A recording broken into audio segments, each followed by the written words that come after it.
নমস্কার বন্ধুরা, Annapurna হেসেল with village ফুডে আপনাদের অনেক অনেক স্বাগত। আপনারা ভালো আছেন তো? আমি খুবই ভালো আছি। আজ আমাদের বাগানে কচুর ডাঁটা হয়েছে। কচুর ডাঁটা তো সবাই এমনি অনেক রকম কচুর ডাঁটা খেয়েছেন, কিন্তু কাল কচুর ডাঁটা যে এত পরিমাণে টেস্ট আর রান্না করলে অসাধারণ লাগে। কচুর ডাঁটা কেটে নেবো, কেমনভাবে রেসিপিটা করব পুরোটা আপনারা প্রথম থেকে শেষ পর্যন্ত ডাঁটাগুলো আমি কেটে নেব। প্রথম পাতাগুলো কেটে ফেলে দেব, দিয়ে ডাঁটাগুলো কেটে দেখুন কাল কচু, এটা অনেকে লাল কচুও বলে। এই কচুর ডাঁটা কিন্তু খুব ভালো লাগে খেতে, আর প্রচণ্ড মিষ্টি, আর খাওয়াও খুব উপকার। কচুর ডাঁটাগুলো এক এক করে কেটে নেবো আমি।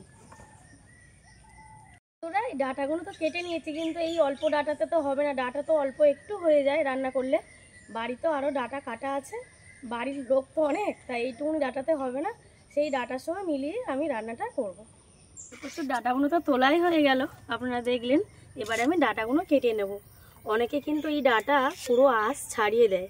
পুরো যদি আঁশ ছাড়ানো হয়, এই ডাঁটা কিন্তু জল মারতে প্রচুর দেরি হবে। তাই জন্য আমি কোনো রকম আঁশ ছাড়াবো না, আমি এরমভাবে ডাঁটাগুলো কেটে নেব। কাটাও হয়ে গেছে, আমি ধুয়েও নিয়ে চলে এসেছি।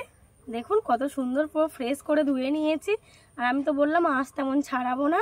আমি উনুনেতে বড় একটা ডেকচি বসিয়ে দিয়েছি, এই ডেকচিতে দিয়ে দেবো। আরও কচুর ডাঁটা আছে, মা ধুয়ে নিয়ে আসবে।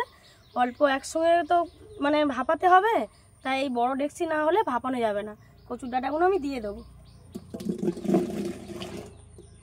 কচুর ডাঁটাটা তো ভাপতে বসিয়ে দিয়েছি, পরিমাণ মতো নুনও দিয়ে নেবো। নুন দিয়ে দিলে কচুর ডাঁটাটা কিন্তু খুব তাড়াতাড়ি ভাপানো হয়ে যাবে।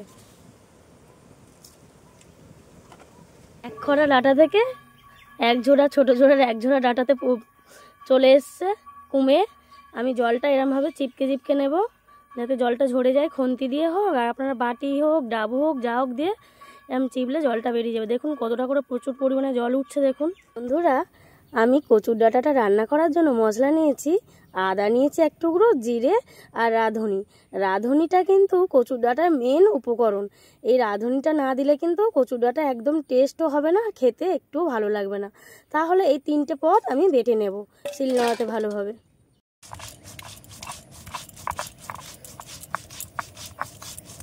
মশলাটা বাটা হয়ে গেছে, এবার তুলে নেব। কড়াতে খুব অল্প পরিমাণে তেল দিয়ে দিচ্ছি, সামান্য। নারকেলটা একটু ভেজে নেব লাল লাল করে। তেল দিয়ে দিচ্ছি, তেলটা গরম হয়ে গেছে। ফোড়নে দিয়ে দেবো 5 ফোড়ন, শুকনো লঙ্কা, 2 তেজপাতা দিয়ে কচুর ডাঁটাটা ঢেলে দেবো। তেলের পরিমাণটা কিন্তু একটু বেশি দিতে হবে।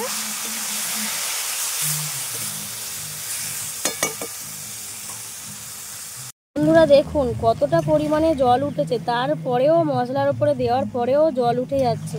কচুর ডাঁটা খাওয়া কিন্তু মুখের কথা না, প্রচুর চিংড়ি মাছটাতে হলুদ দিয়েছি, লঙ্কার গুঁড়ো দিয়েছি, আর সর্ষের তেল দিয়েছি। দিয়ে কিন্তু আমি মাখাইনি। এই চিংড়ি মাছটা এই কচুর ডাঁটাটা খোল করেছি, তার মধ্যে দিয়ে দেবো। এই ভাপেই হয়ে যাবে। চিংড়ি মাছটা কিন্তু আমি ভাজিনি, ভাজলে শক্ত শক্ত হয়ে যায়, অনেকে খেতে পছন্দ করে না। আর এর মাঝখানে দিলে কিন্তু চিংড়ি মাছটা যেমন নরম তেমন নরমই থাকবে, আর খেতেও খুবই ভালো লাগবে। এবারে চিংড়ি মাছটা দিয়ে দিয়েছি। এবারে কচুর ডাঁটাটা ভালোভাবে নাড়িয়ে চাড়িয়ে নেব, কারণ তলাতে ধরে যেতে পারে। কচুর ডাঁটাটা তো প্রায় আমার হয়ে এসছে। এবার আদা, জিরে আর চন্দনী বাটাটা দিয়ে দেবো। দিয়ে একটু নাড়িয়ে চাড়িয়ে নেব। যে মশলাটা দিয়েছিলাম আদা, জিরে আর চন্দনী, ভালোভাবে এবার মশলাটা কষিয়ে নেব। তখন তো বেশি ঘাঁটিনি, কারণ কাঁচা মশলা দিয়ে ঘাঁটলে গন্ধ হবে, কাঁচা গন্ধ। দেখুন তলাতে লেগেও যাচ্ছে। কচুর ডাঁটা হতে কিন্তু অনেক সময় লাগে, আর অনবরত ভালোভাবে নাড়তে হবে, নাহলে তলাতে লেগে গেলে পোড়া গন্ধ হয়ে যাবে, খেতে কিন্তু একদম ভালো লাগবে না। এবারে আমি পরিমাণ মতন চিনিটা দিয়ে নেবো। চিনিটা যে যা স্বাদ অনুযায়ী, অনেকে বেশি পরিমাণে মিষ্টি খেতে ভালোবাসে, আবার অনেকে কম পরিমাণে মিষ্টি খেতে ভালোবাসে। কচুর ডাঁটাতে দিয়ে খুব ভালোভাবে নাড়িয়ে চাড়িয়ে নেব। প্রায় কচুর ডাঁটাটা আমার হয়েই এসছে, আপনারা তো দেখেই বুঝতে পারছেন বন্ধুরা। তলাতে লেগে যাচ্ছে মানে শুকনো হয়ে গেছে, ওই জন্য তলাতে অনবরত লেগে যাচ্ছে। আর কিছুক্ষণের মধ্যে আমি নামিয়ে নেব কচুর ডাঁটাটা। বন্ধুরা কচুর ডাঁটাটা হয়ে গেছে, এবার লাগানোর আগে আমি নারকেল যেটা ভেজে রেখেছিলাম নারকেল কোয়াটা সেটা দিয়ে দেবো। একটু নাড়িয়ে চাড়িয়ে নেব। কচুর ডাঁটাটা আমার হয়ে গেছে রেডি, এবার আমি নামিয়ে নিচ্ছি থালাতে। আপনাদের যদি কালকচুর ডাঁটার রেসিপিটা ভালো লেগে থাকে তাহলে চ্যানেলটির পাশে থাকবেন, সাবস্ক্রাইব করবেন আর লাইক করবেন, বন্ধুদেরকে শেয়ার করবেন।